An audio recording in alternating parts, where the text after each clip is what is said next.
আমার একবার বিয়ার দাওয়াত দিছিল।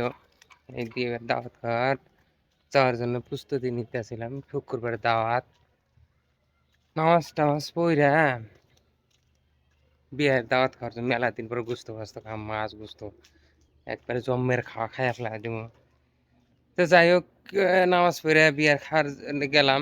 আমরাই প্রথম বৈঠক বইছি। মনে হয় যে রাজার খাওন আইনা দিল পোলাও ভাত, রোস্ট, গরু গোস্ত, মানে সব আর A to Z কি কমু আপনাদের। যাই হোক, আমি বললাম যে আমি কিন্তু মাছ খাই না।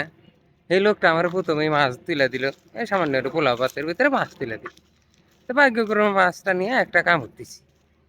কামড় দেওয়ার পরে একটা কাটা, এইখান দিয়ে ঢুকছে। এন্ড চাবা বার উপায় না, বাইরেও করা হয় না। এই যে টানাটানি করলাম, সেই কাটা আর বাইরে এলো না। এখন আমি আর করবে না, আমি কই যে কয়না নেন নেন, কয় আমি বললাম, নিম না নিম না, আমি দুপুরে খাইছি। আমার মাঝে কাল খাইছে না, আমার খাওয়া নষ্ট করতেছে। তারপরে যাই হোক, যে ভাই আমি খাম না চোখে, মানে পেটের মধ্যে খিদে, আর এটা তো খাবারের বাচ্চা আবার পাইতেছি না। যাই হোক, সবাই আমার সামনে মুড়াইয়া খাইলো, কিন্তু আমি একটা কিছু খাওয়ার পাইলাম না। জীবনে এইটা একটা আরে ব্যর্থ। সবই চোখের সামনে আছে, খাবার পাইলাম না।